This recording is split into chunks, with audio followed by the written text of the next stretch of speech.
And we're back, and we just finished watching 2015's Green Room, written and directed by Jeremy Saulnier. I apologize if I said that last name incorrectly. The film is about a punk rock band that finds itself in the classic wrong place, wrong time, with some very, very deadly results. This is a movie that starts kind of slow. You kind of don't know where it's going, but once it starts to go where it's going, it is full steam ahead. Yeah. This is a movie that just goes to prove to you that sometimes monsters just aren't the stuff in our nightmares. The cast includes the late Anton Yelchin, Patrick Stewart in a role that is a huge departure from cute, cuddly Captain Picard. Imogen Poots, Alia, Shawkat. I'm terrible with these names. I apologize again if I'm butchering anybody's name. Who else is this in this? Joe Cole, Callum Turner, David Thompson, Mark Webber, Macon Blair, who I think the director had worked with in a different movie. I don't think this is going to be a long review because this is a fantastic movie. It keeps you on the edge of your seat. It's gut-wrenching in parts. It's suspenseful. It's kind of dark, horrific. They're in a very crazy situation. Yeah, the band gets in a very dangerous situation, and like you said, it does start off very slow. You don't really expect what's going to happen. Yeah. It starts off with just this band. I mean, they're clearly a bunch of friends. They're on the road, touring, I guess you'd call it. It's not much of a tour. I mean, this is like dirt cheap punk rock. These kids are just all piled gas in a van. They're siphoning gas along the way. Yeah. Basically, I guess crashing in a cornfield is where we first see them. Yes. They wake up in a cornfield because the driver just fell asleep. And veered off onto the side of the road. And making $6 a gig. Yeah, the first gig they go to is in like a Mexican restaurant, making $6 each. And rice and beans, I think. And all the rice and beans they can eat. Don't want to make this sound like this is humorous. This is just sort of like it's true to life. This is sort of like this is what you'd go through if you decide I'm going to become a punk rocker and tour the country with my friends. Yes. And through this series of events, the gig that they're supposed to go to falls through. But then they're booked to a different one. They're booked to a different one. This guy decides to interview them, and through the interview process, he wants to make it up to them for this gig failing, and he says, this is another gig. You'll get paid $350, which it's is probably a lot of money for a band that's usually getting $6. Yeah. But it's in the middle of nowhere. And they go there, and are we spoiling? We can. It's not a recent release. This is from 2015. So basically, everything goes fine. You think that the place they go to. I guess I can't say everything goes fine because the place they go to is pretty much a Nazi skinhead hangout place. Yeah. Run by what turns out to be this guy who's like, it's not a gang, it's a political movement or something like that. That's my Jean-Luc Picard.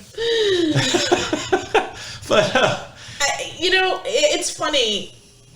We've seen this movie previously, and if you haven't seen this movie and you can sit through horrific stuff, I highly recommend this movie. There are some pretty gory bits in here. So be prepared. Like there was a part. There's a couple of parts. There was a couple of parts, but there was one part where my jaw dropped. Yeah, and we've seen this movie before. We've seen this movie before, but I totally forgot. I forgot the level of horror that it is. I forgot what was happening, and there's a part where something really bad happens to one of them, and then to protect themselves, they have to sort of knock this guy out. Yeah. And then what Imogen Poots does to him is you're just like, whoa, holy good God. What? It's funny because I remember originally watching this with you and just being like, oh my God. There's a couple of scenes where Scenes you're like like, that. oh my God, this. I do recommend this movie. Yeah. It's a great story. Everybody's performance is fantastic. But it's not for the squeamish. You're gonna see some gore. Yes. This film has brutal gore. Yeah. And I remember the first time we seen it. I think we've seen it like on cable, skimming through channels, but I think this is maybe the second or third time we're sitting through it. I don't remember.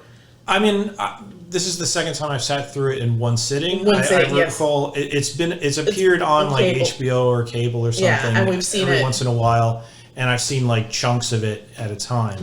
But to sit through it from beginning to end is definitely the way to do this. Yes. If you haven't seen it, I too highly recommend it. I think, and especially going into it blind, having no preconceived notions of what you're in for, I think the movie really, really works. And I think that if you have seen it and you liked it, I would even recommend revisiting it because there's a lot going on here. There's like a lot of story going on, even with the Nazis. The background stories with some of the characters. Yeah, how this situation arose, how it just spiraled out of control. and the fact that this band seriously, they were just in the wrong spot. The wrong time. They just happened to walk into a room when they or one of them did. Yeah. When they shouldn't, and it all just snowballs. It's like there. Boom, you're going a mile a minute now. Yeah, and it happens very early in the film. This movie is only an hour and 35 minutes, so 95 minutes, which isn't a long time. Again, we talk about, it seems like in recent years the length of a movie is longer, but I feel like when we were growing up in the 80s and the 90s in particular, movies were pretty much an hour and a half. That was like the sweet spot. We didn't have like these long movies. I mean, there may have been one-offs here and there, but for the most part, I guess people's attention spans was in that sweet spot between 70 to 90 also, minutes. It was just the theaters the ideal length for a theater is like 90 minutes. Sure, you get them in, get them out, right? You get more showings that way. And they're encouraged to do films that way. If a studio wants to make like a 2.5 hour film, they pretty much have to go to the theaters and be like, don't worry about the less show times. This thing's going to be a major blockbuster. Sure, right. And that's why when some film, just flames out and just goes down in flames and bombs, and it's one of those 2+ hour blockbusters, it's like a disaster. Sure. It's a disaster for everybody. I was just, my point being that this is not, it's not a long movie.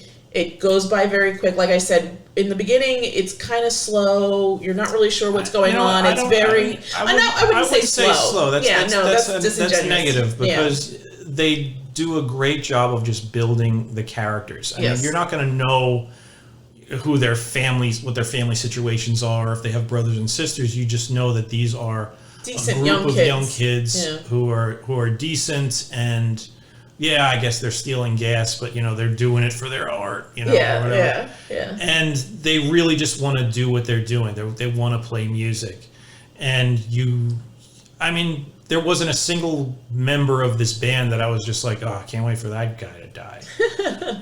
They were all just really good kids, and you feel it when anything bad happens to them. Yeah. And a lot of bad stuff happens. Yeah.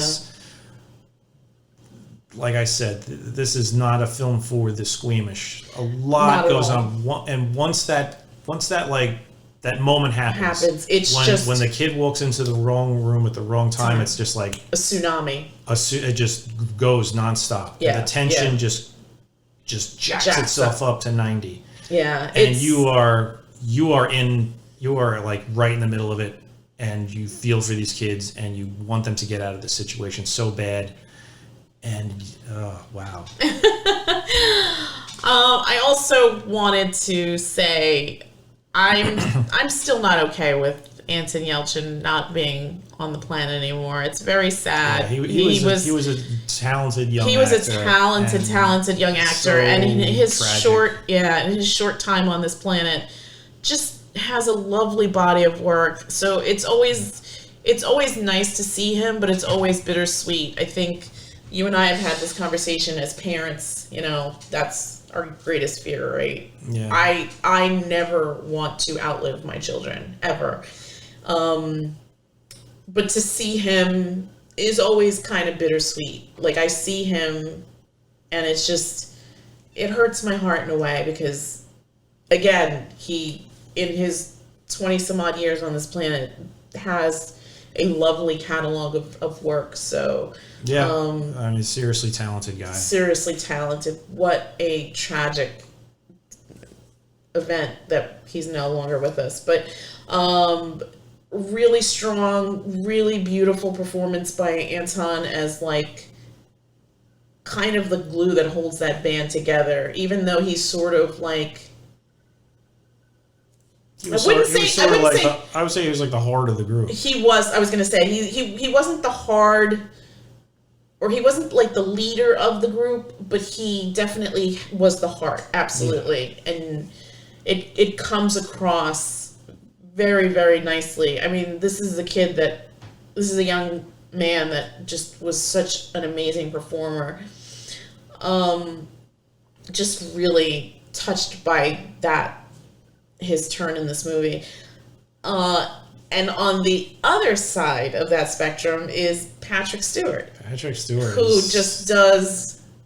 you don't expect Patrick Stewart to be this horrible monster. And I mean, I've seen him play bad guys, but it's always like some sort of kooky, like kids movie type bad guy. Yeah, and it's never. This was spine-tingling, because it was like he was just a nasty piece of work, but not like overly like emotional. He seemed to be like methodical in everything that he did, and so cold. Yeah, he knew those kids were all. He knew he wanted to kill all those kids from the get-go. There was never any. Oh, the police are coming. Yes, we'll work this out. We just want you guys to leave. Yeah. There was no leaving. From the moment he appeared on screen, his plan was eliminate everybody involved in this situation. This situation. Yeah, he gives a very. He's another one that just gives a performance that's just. I'm speechless when I watch it. And it's funny because, again, we've seen this before, and even seeing it now, it's just so jarring. Because you hear him in interviews, and he's like a lovely person and just salt of the earth kind of guy. And in other roles that he's played, he always plays, well, not always, but I always think about extras. Remember him in extras? Yes. He's just like a lovely guy, but there is nothing nice about him in this movie. No, nothing at all. And you're so used to him being this paragon of like virtue and morality. Yes, and he is not that here at all.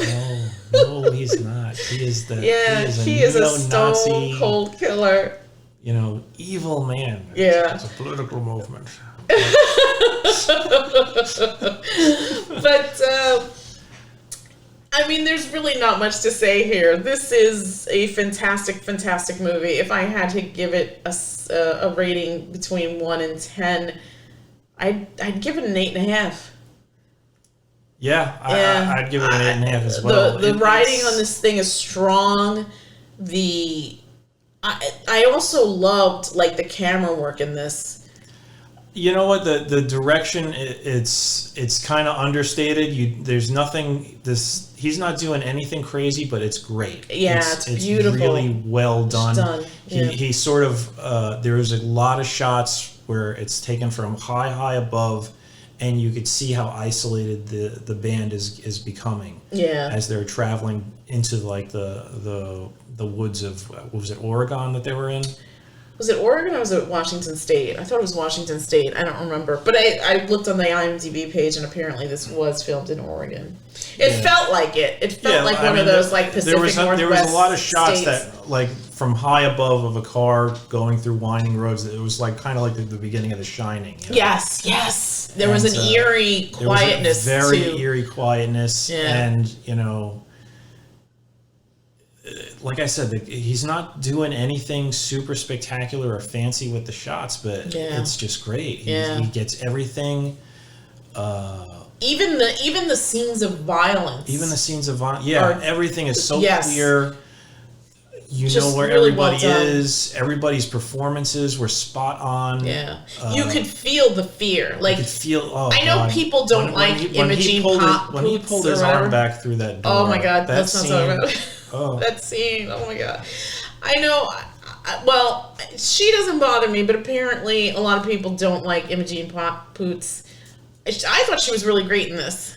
I thought she was fantastic. Yeah. I mean, she also was like super cold.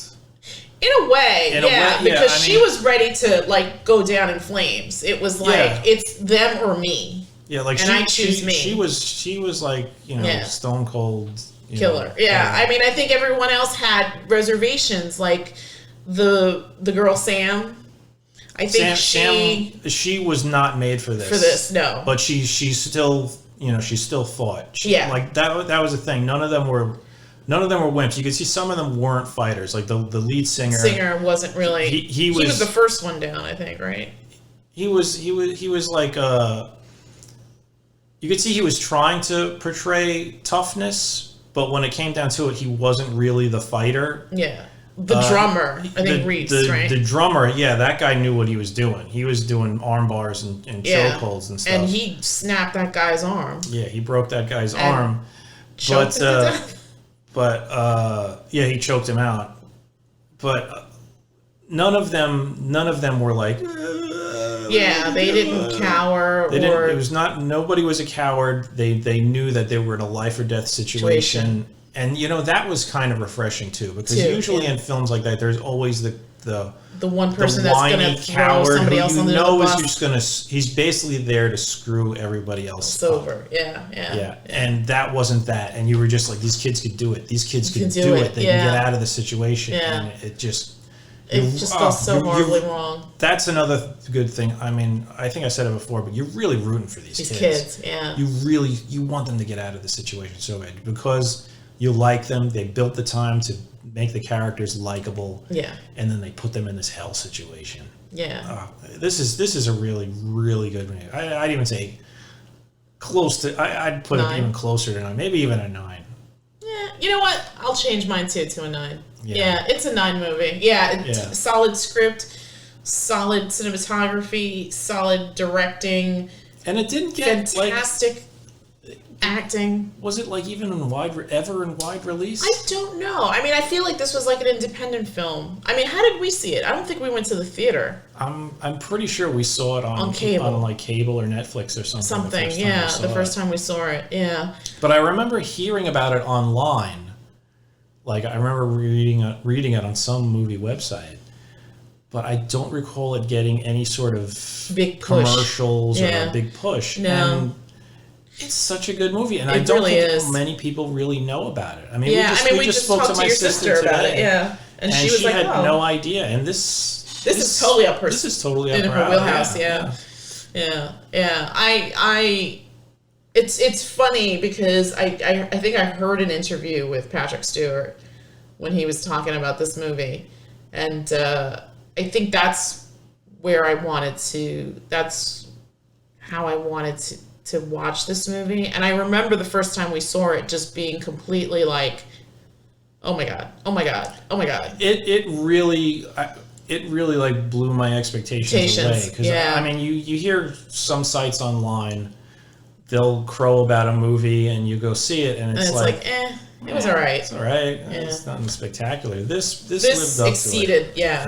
This is a and it is disappointing when studios really don't take care of their properties. I'm looking at you, Disney, and John Carter for Mars. I don't know why that movie didn't do better, but completely different movie, but still. Yeah. Okay, back on track. So yeah, I'm gonna give it a 9. Yeah, I'm upping mine to a 9 as well. Yeah. This is an movie. almost perfect movie. Great movie. Yeah. All right. That's it from us. Do yourself a favor. If you have not seen Green Room, go check it out. It's currently playing. Where did we see this? On Netflix? We saw it on Netflix. It's currently playing on Netflix. What else? 95 minutes. You can't go wrong. If you've already seen it, go watch it again. It's great. I mean, we're doing our countdown to Halloween. I think, again, not all monsters are the things and nightmares. Sometimes they look like us. Yeah. And they live down the street. And well, hopefully they don't live. Hopefully they don't live down our street, but hopefully they're in some weird punk bar in the middle of an Oregon forest. I don't have to go anywhere near it. All right, that's it from us, and we'll come back with another dinner to movie. Oh, dinner tonight was courtesy of our good friends at Popeyes. Fantastic chicken. All right, that's it from us. Have a good night, folks. Good night. Bye-bye. Bye.